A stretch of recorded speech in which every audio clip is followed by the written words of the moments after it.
Namaste. Today's topic is, what makes you so happy? I have connections. Rico came through my office door exclaiming, "What makes you so happy, Dr. Bob?" Then he sat down.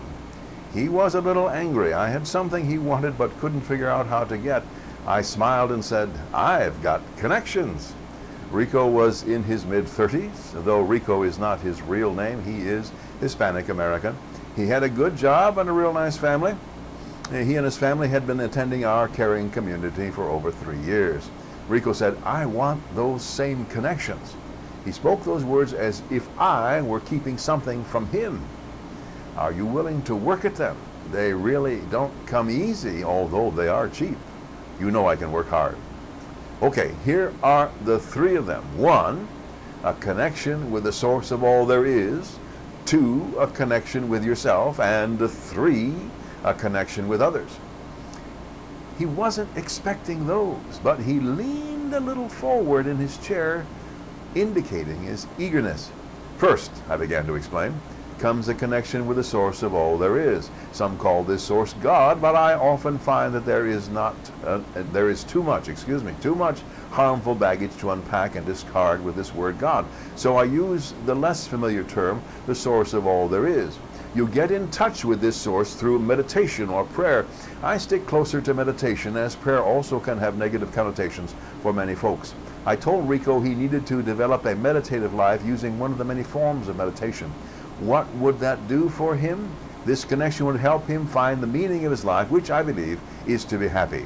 You find happiness when you come to understand that the source accepts you just as you are. Full acceptance. And acceptance of your acceptance equals happiness.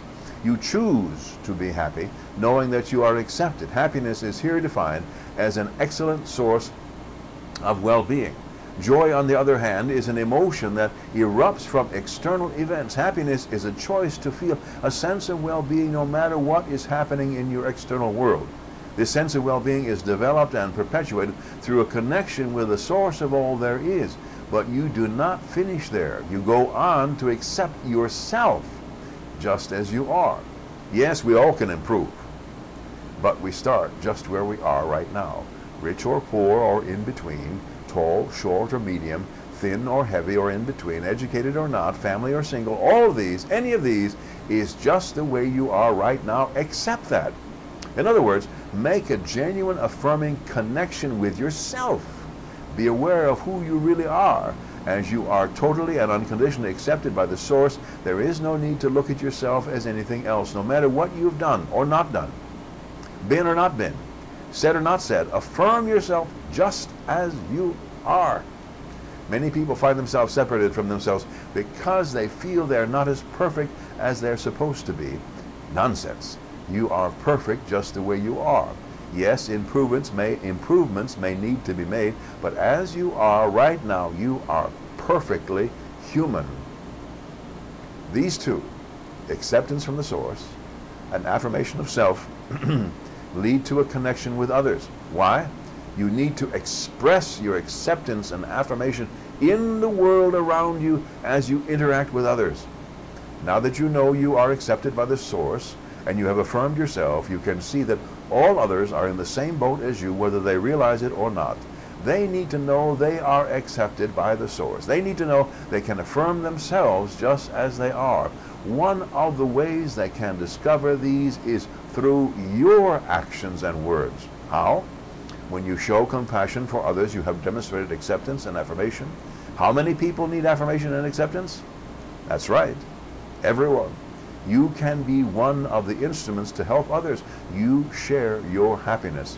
When you share it, you reinforce happiness within yourself. You reinforce your connection to the source. You reinforce your self-connection. You reinforce your connection with others as they respond positively to your kindness and compassion. Rico said, "I can do that. I'll start with the next person I meet."